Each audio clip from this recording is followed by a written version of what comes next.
With Doubtnut, get instant video solutions to all your maths, physics, chemistry, and biology doubts. Just click the image of the question, crop the question, and get instant video solution. Download Doubtnut app today. A ball is projected on a very long floor. There may be two conditions. One, floor is smooth, and second, the collision is elastic. So when the floor is smooth and the collision is elastic, the ball will follow the same trajectory after every collision, which has been shown in the first figure.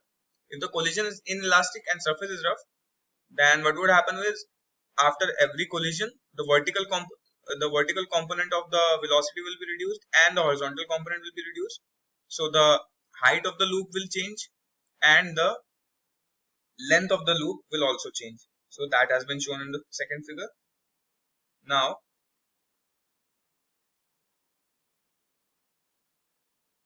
let us consider a third case. Here surface is rough, but the collision of ball with the floor is elastic. So what that means is that the vertical component will remain unchanged, but the horizontal component will change. Now, if the ball after first collision with the floor has rebounded vertically, then the speed of the ball just after the collision with the floor would have been. What this basically means is that under normal conditions, this is what was happening. So this is our ball.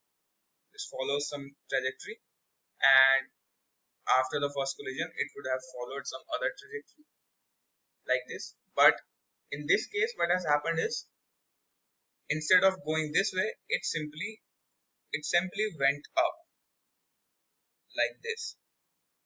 So after the first collision with the floor, it rebounded vertically. Now we are considering here the third case where the collision of the ball is elastic, but the floor is rough. So what that means is that if the vertical component at the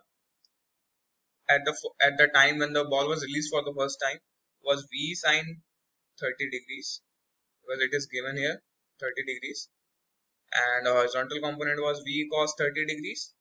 Now after it has rebounded vertically, the horizontal component has turned 0, but the vertical component is same because it is an elastic collision.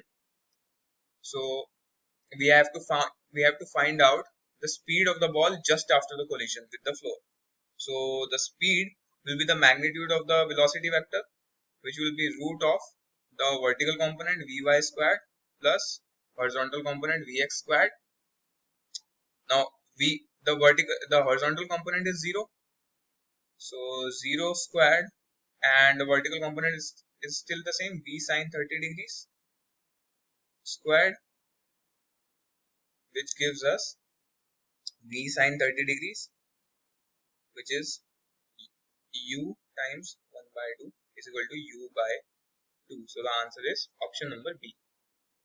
For class 6 to 12, IIT JEE and NEET level. Trusted by more than 5 crore students. Download Doubtnut app today.